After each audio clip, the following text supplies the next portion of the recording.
obviously you became very interested in that, the demonic stuff that was going on in your house. Yes. How do demons gain access into our lives? Yes, I talk about acceptance, accident, and ancestry.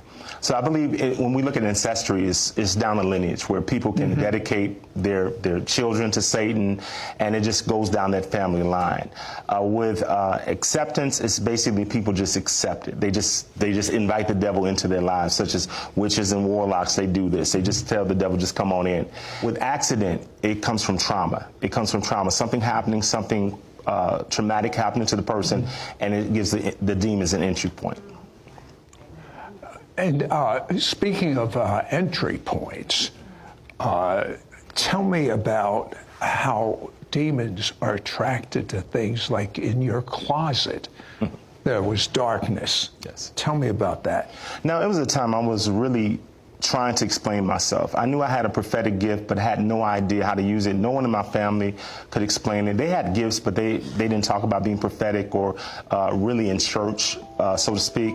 And so I went to my school library and I started getting all these books. They were on ESP and psychic and all that, psychic phenomena and all these things. And so what I would do was read them, and I would store them in my closet. And what was so strange about that, in my room it'd be toasty warm, but that closet was always cold. I tried to bring the family dog into my room. I have to close the door to keep the dog in because the dog would be in the circle and whine and scratch on the door. I got to get out of here, you know. And so I knew there was something wrong. Dog knew more than you. Exactly. Yes, exactly. Yes. So what was wrong? Those books contain a spirit, and there was a minister at college, and he told me, he said, I see books in your closet, and they're literally portals to demons where they're able to get in and out. And he says, you got to get rid of them. So as soon as I came home on break, I got rid of those books, and the climate of my room changed. The coldness of the closet was gone. It was amazing.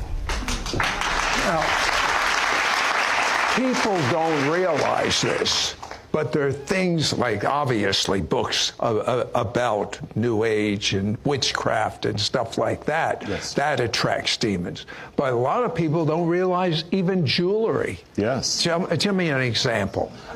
One person, a husband and wife, bought my book, and after a week of reading it, they had purchased some jewelry. And so all of a sudden, the wife got very, very ill. She even started to see images within the house. She had problems sleeping.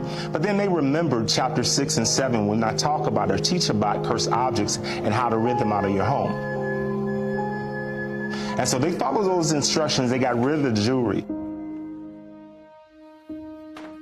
And everything just returned normal. I was so amazed by that. That just simply blew my mind. Well, what kind of jewelry would attract a demon? I think there's various jewelries with different symbols on it that we may think are benign, but they end up being entry points for demons. And who they're created by, we don't know who created them. Do they believe in God? Do they believe in the Messiah? They just come from different origins, and a lot of times demons are attached to them.